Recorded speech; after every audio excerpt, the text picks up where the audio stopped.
Alabado sea Jesucristo. Estamos en el capítulo 23 del Evangelio según San Mateo.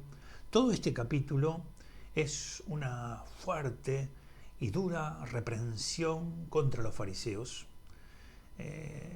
Dice Leonardo Castellani, el gran escritor argentino, en uno de sus libros, tiene un libro que se llama Jesús y los fariseos.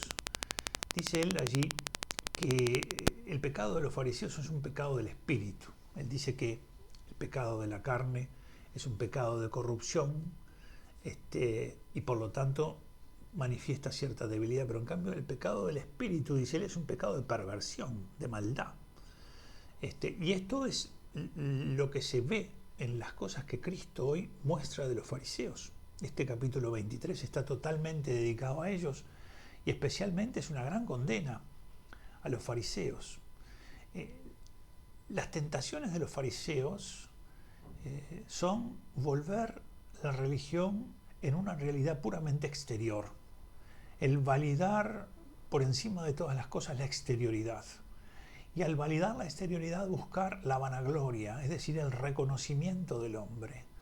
Que otros me tengan por bueno, que otros me tengan por un hombre de oración, que otros me tengan por un hombre caritativo. Es decir, como Jesús dirá ya, como dice en el Sermón del Monte que hemos leído, ya tienes tu recompensa. Es decir, si estabas buscando eso, ya llegó.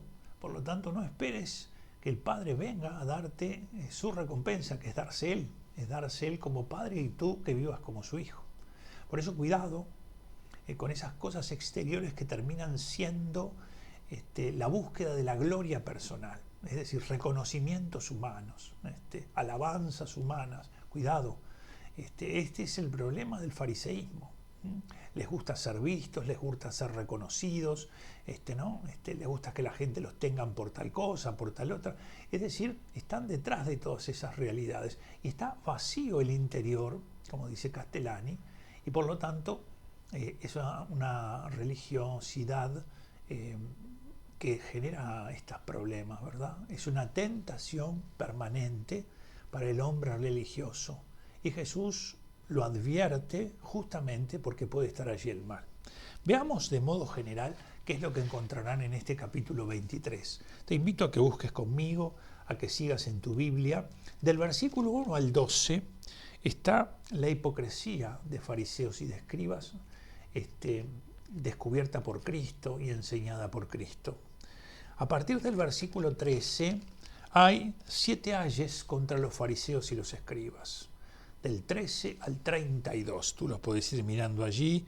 Ves en el versículo 13 comienza con la palabra, la traducción, ¿verdad? Hay, en el 15 hay, en el 16 hay, en el 23 hay, en el 25 hay, en el 27 hay. Estos ayes comienzan así, los 7, muestran, diríamos, una condena fuerte de Cristo a muchos comportamientos de la comunidad de los fariseos y de los escribas.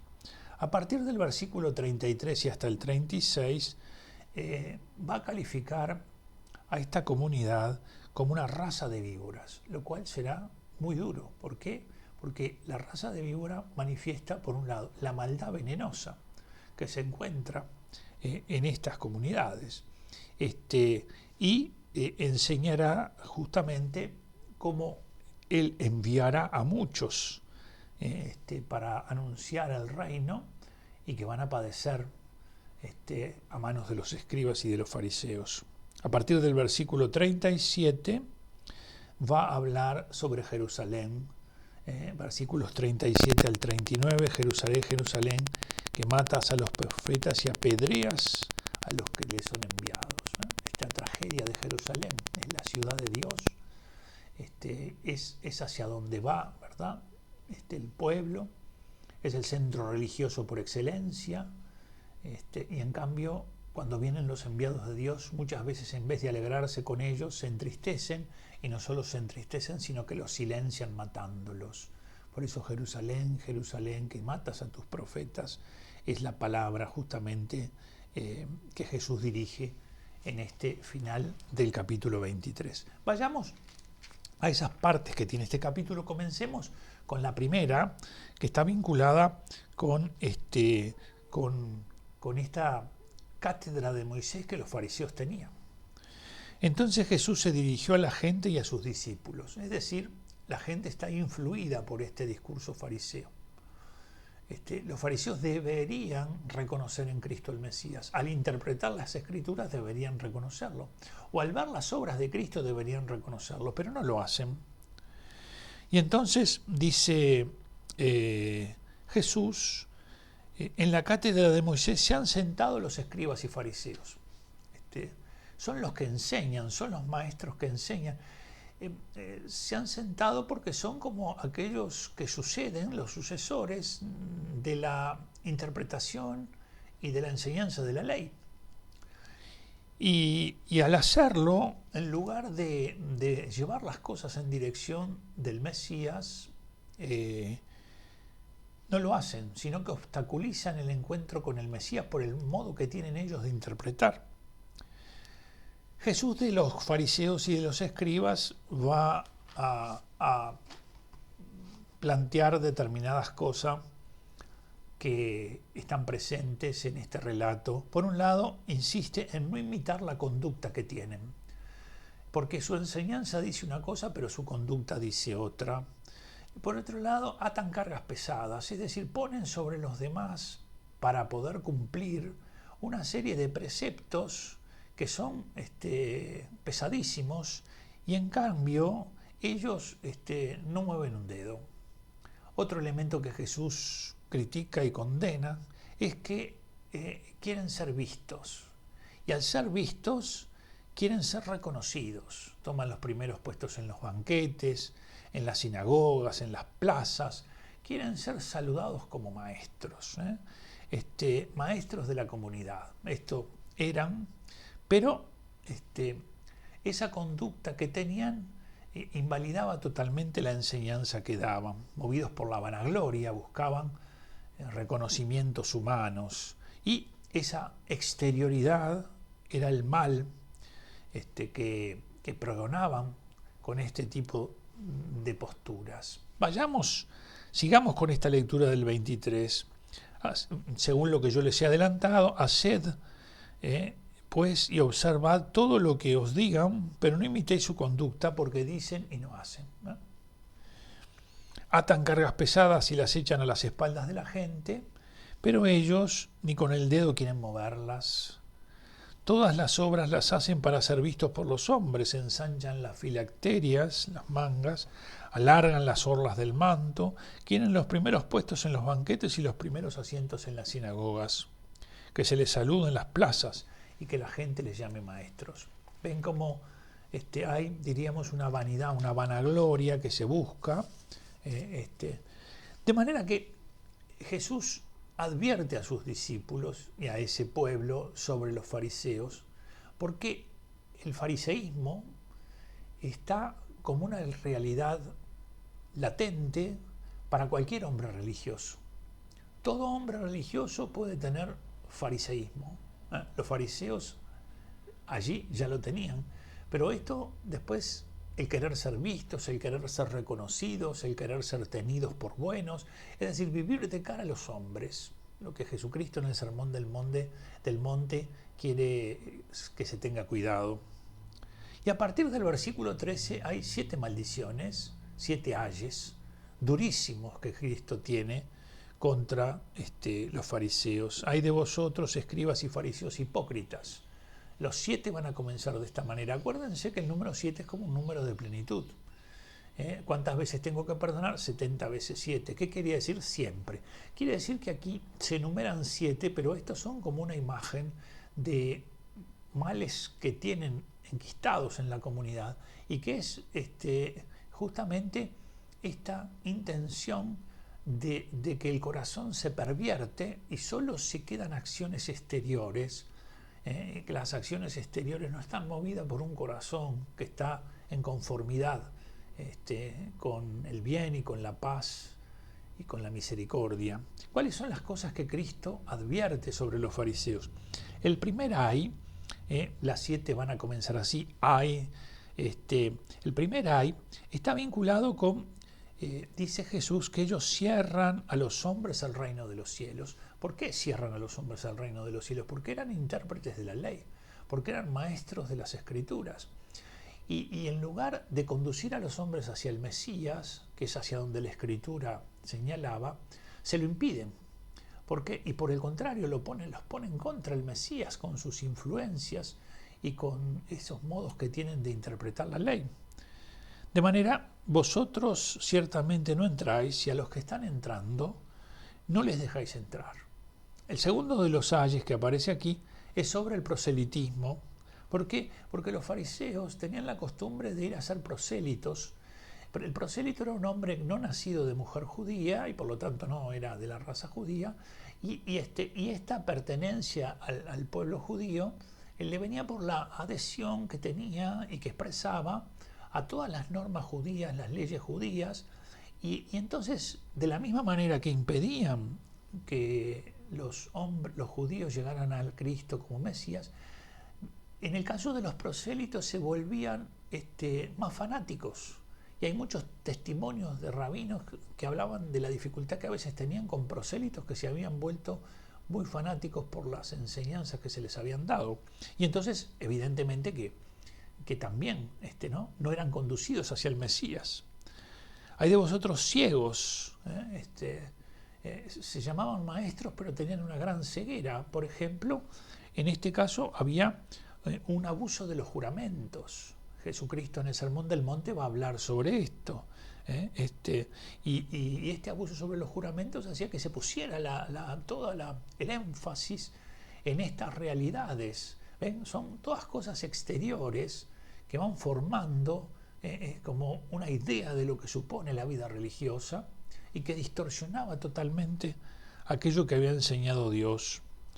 En el cuarto de los ayes está el pagar el diezmo.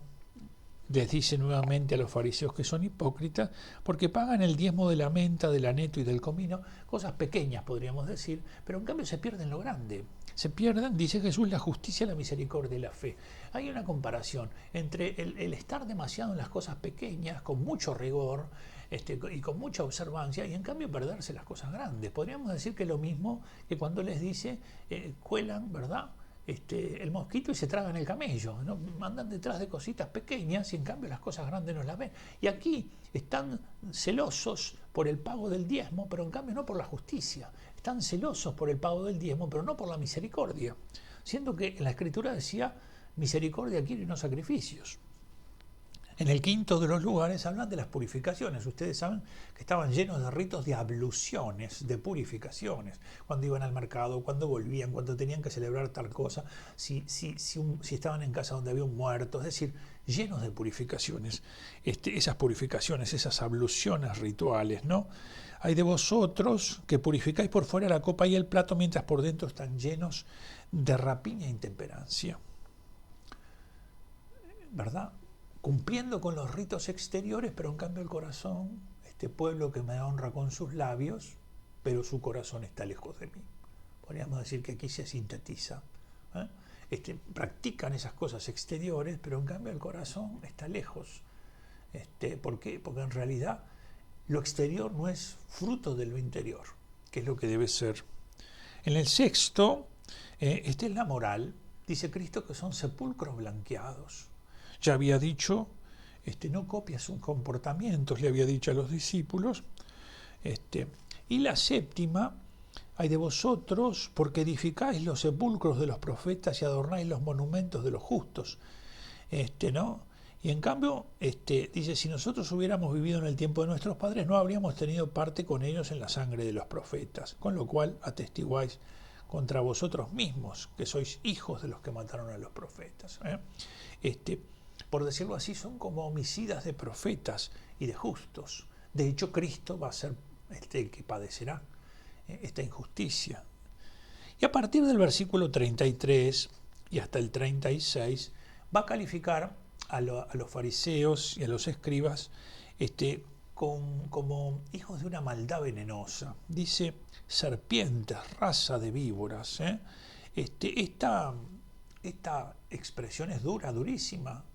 Si ustedes se fijan en el versículo 32 con el que concluía lo anterior, pero que quiero retomarlo ahora, allí se dice, colmad también vosotros la medida de vuestros padres. Según las enseñanzas de los rabinos, Dios era paciente hasta que se colmaba la medida. Y parece que todos estos comportamientos colman la medida. Y son razas de víboras. ¿Cómo vais a escapar de la condenación de la ajena? Por eso he aquí que yo envío a vosotros profetas, sabios, escribas. Cristo va a enviar también hombres de Dios para anunciar la buena noticia. Y en cambio ya anuncia que unos los matarán, otros los crucificarán y otros los azotarán. Los judíos no utilizaban la crucifixión, pero sí impulsaban con sus acusaciones a que los romanos tomaran la decisión de crucificar, lo que hicieron con Cristo. Y que la sangre de ellos caiga sobre ustedes, ¿no?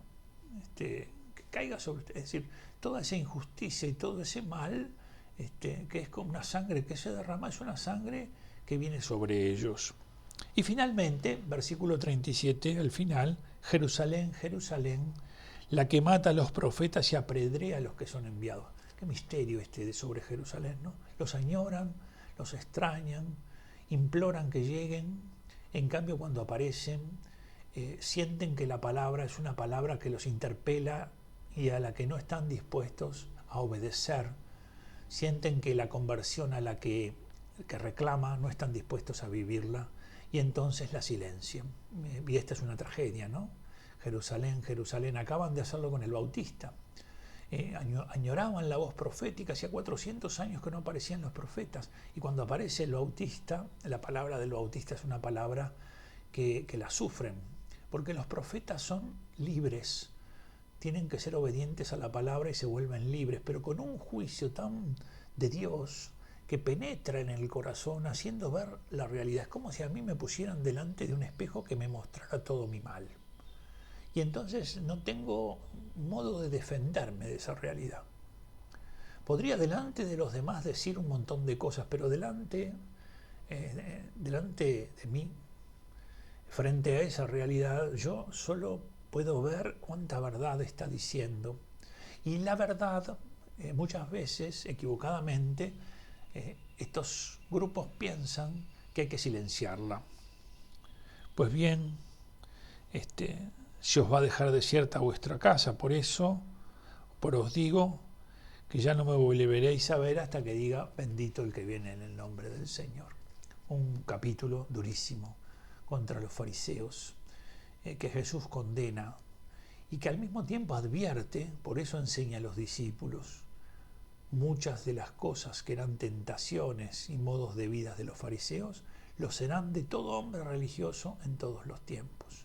Podemos nosotros también volvernos una comunidad que esté buscando el reconocimiento exterior, el reconocimiento del mundo, y que no descansemos hasta que ese reconocimiento esté presente. A veces estas cosas nos pasan, con mucha humildad lo digo, cuando nosotros por las obras de misericordia que realizamos andamos buscando que alguien diga, bueno, pero la iglesia es tan misericordiosa porque tiene obras caritativas. Entonces estamos como detrás de ese aplauso o de ese reconocimiento. Y nos pesa el juicio negativo, porque en el fondo el juicio negativo es subir al Calvario. Y nadie quiere subir al Calvario. Y por eso muchas veces nos acomodamos el cuerpo y buscamos un cierto reconocimiento. Que Dios nos libre del reconocimiento. Que Dios nos haga servidores de la verdad. Y que busquemos su gloria. Y que quede en el corazón de Cristo lo bueno que hayamos hecho. Y que nos perdone lo malo. Y que lo malo no sea escándalo para aquellos que al verlo puedan alejarse de él. Que Dios tenga misericordia de nosotros cuando buscamos el reconocimiento de los poderes de este mundo para que nos aplaudan o para que nos pongan en las tapas de los periódicos como si nosotros sí fuéramos buenos. Que Dios te bendiga en el nombre del Padre, del Hijo y del Espíritu Santo. Amén.